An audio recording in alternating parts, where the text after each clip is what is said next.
नमस्कार, आप देख रहे हैं प्रशासन प्लस। मैं हूं सौरभ ठाकुर। कोरोना काल में लोग बेहद खराब और आर्थिक हालातों से गुजर रहे हैं। ऐसे में उनकी मदद के लिए हजारों हाथ सामने आए हैं जो निस्वार्थ होकर उनकी सेवा कर रहे हैं। अब ऐसे में एक नाम आता है लखनऊ के दिग्विजय सिंह का, जिनकी कार्यशैली को देखते हुए विश्व प्रवासी सामाजिक एवं सांस्कृतिक संघ ने न कि उन्हें सम्मानित ही किया बल्कि उन्हें प्रदेश अध्यक्ष के पद से नवाजा भी है। आखिर कौन है दिग्विजय सिंह और क्या है उनकी कार्यशैली, इन पर जानकारी के लिए हमारे साथ आज मौजूद है दिग्विजय सिंह जी। प्रशासन प्लस में आपका बहुत बहुत स्वागत है। धन्यवाद। आप सार्वजनिक जीवन में कब से हैं? मैं हमारे जो प्रेरणा स्रोत हैं, हमारे दादाजी जो सन 1952 से जब जनसंघ की शुरुआत हुई थी, जो नानाजी देशमुख जी के से प्रेरित होकर उन्होंने जनसंघ की सदस्यता ज्वाइन की थी और उनका पूरा जीवन संघ के विचारधारा में बीत गया, शाखाओं में बीत गया, संघ की विचारधारा को फैलाने में, उसकी विचारधारा को सब विस्तार करने में बीत गया। उन्हीं से प्रेरणा लेकर के मैं अपने बाल्यकाल से ही जो है संघ के विचारधारा और उनकी शाखाओं में जाना और उसके जो भी कार्य सिद्धांत उसको सीखना, तो मैं तभी से जुड़ा रहा संघ विचारधारा से। और छात्र जीवन से ही मैं सामाजिक कार्यों में आ गया और उसके बाद से काफी हमें ग्रेजुएशन के बाद से ही सन 2012 के बाद से मैं पूरी तरीके से सामाजिक कार्यों में आ गया और सब लोगों के हित के कार्य, सामाजिक कार्य और सारे कार्य में जो है साथ बटाना, सिद्धांत अपनी विचारधारा को ले जाना लोगों के पास में। और उसके बाद मुझे जिला संयोजक बनाया गया किसान मोर्चा का जिले में सन 2017 में। उसके बाद अभी कोरोना काल में जबकि सभी लोग अपना कर रहे हैं, सब लोगों ने अपना अपना जो सहयोग प्रदान किया। मैंने भी जो भी मुझसे हो सकता था, हमारे जो भी हमारे लायक था या हमारे विचारधारा या हमारे संगठन के लोग जितने भी लोग जुड़े हुए थे, सब लोगों ने सब एक सहयोग दिया, प्रदान दिया। हमारे संगठन मंत्री जी डॉक्टर एसपी तिवारी जी जो हमारे गुरु हैं, अग्रज हैं, मार्गदर्शक हैं, वो संघ के हमारे विश्व प्रवासी सामाजिक एवं सांस्कृतिक संघ के राष्ट्रीय संगठन मंत्री हैं। उन्होंने मुझे इस दायित्व पे जो है मुझे पदभार इस दायित्व का दिया और उन्होंने कहा कि आप जो है अपनी विचारधारा को, संघ विचारधारा, चूंकि मेरा पारिवारिक बैकग्राउंड भी हमेशा संघ विचारधारा का रहा, तो उन्होंने कहा आप अपनी विचारधारा को आगे बढ़ाइए और नवयुवक हैं और आप युवा हैं तो आप आके जो है हमारे साथ जुड़िए। और उसी से तब से मैं कार्यरत हूं और तब से मैं कार्य कर रहा हूं अपने संगठन के विस्तार करने में। आप एक कार्यकर्ता हैं जी। मोदी सरकार से देश की जनता की क्या अपेक्षाएं हैं? प्रधानमंत्री नरेंद्र मोदी जी, वो हमेशा उनका व्यक्तित्व राष्ट्रवाद, राष्ट्रहित का रहा है और राष्ट्रहित में कोई भी निर्णायक फैसला लेने में कभी वो पीछे नहीं हटे। जैसा कि आप देख ही रहे हैं, धारा 370 सीएए, राम जन्मभूमि के जैसे निर्णायक मुद्दे जो है आपके सामने हैं, जनता के बीच हैं, जनता सब समझती है। और माननीय प्रधानमंत्री जी हमारे जो रोजगार और किसान के मुद्दों पे एक उनके द्वारा एक भागीरथ जो है प्रयास किया जा रहा है।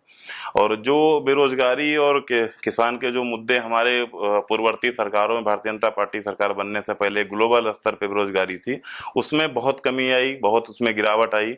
और प्रधानमंत्री जी सबका साथ, सबका विकास और सबके विश्वास के साथ पूरी सरकार चला रहे हैं और बहुत ही उनका व्यक्तित्व राष्ट्रवाद का रहा है, उसमें को आप जानते ही, उसमें कुछ कहने की। देश में विपक्ष बेरोजगारी, अर्थव्यवस्था और किसानों की समस्याओं को लेकर उसको मुद्दा बना रहा है, इस पर आपकी क्या राय है?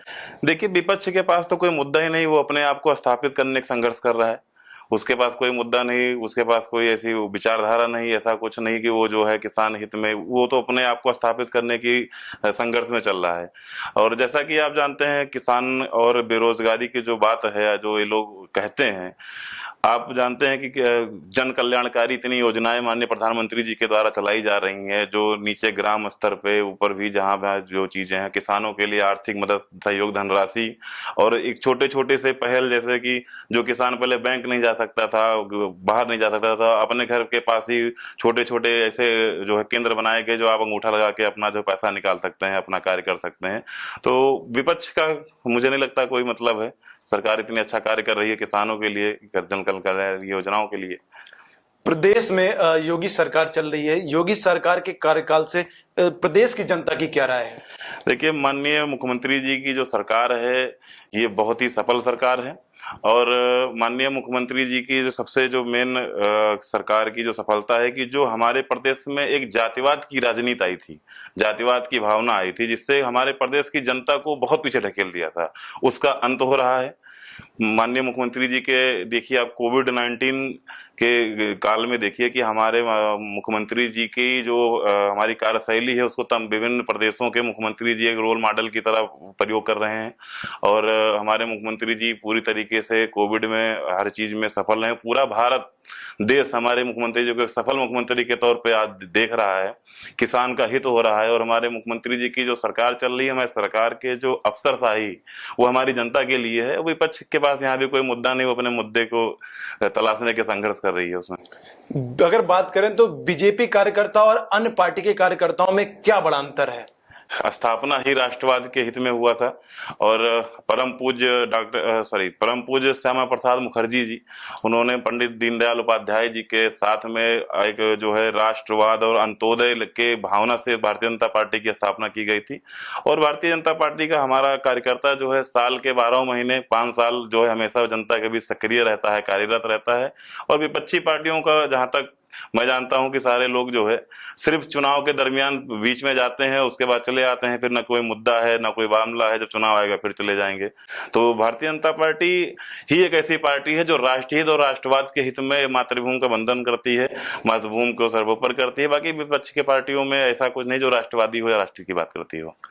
तो ये थे हमारे साथ दिग्विजय सिंह जी, जिन्होंने बताया कि जो बीजेपी पार्टी है वो एक राष्ट्रवादी पार्टी है और राष्ट्रहित बात करती है। अगर हम बात करें दिग्विजय सिंह की, तो उन्होंने कोरोना के समय में एक कोरोना वॉरियर के रूप में निस्वार्थ होकर लोगों की मदद की और उनको निस्वार्थ होकर उनकी सेवा की। ऐसे ही जुड़े रहिए और देखते रहिए प्रशासन प्लस।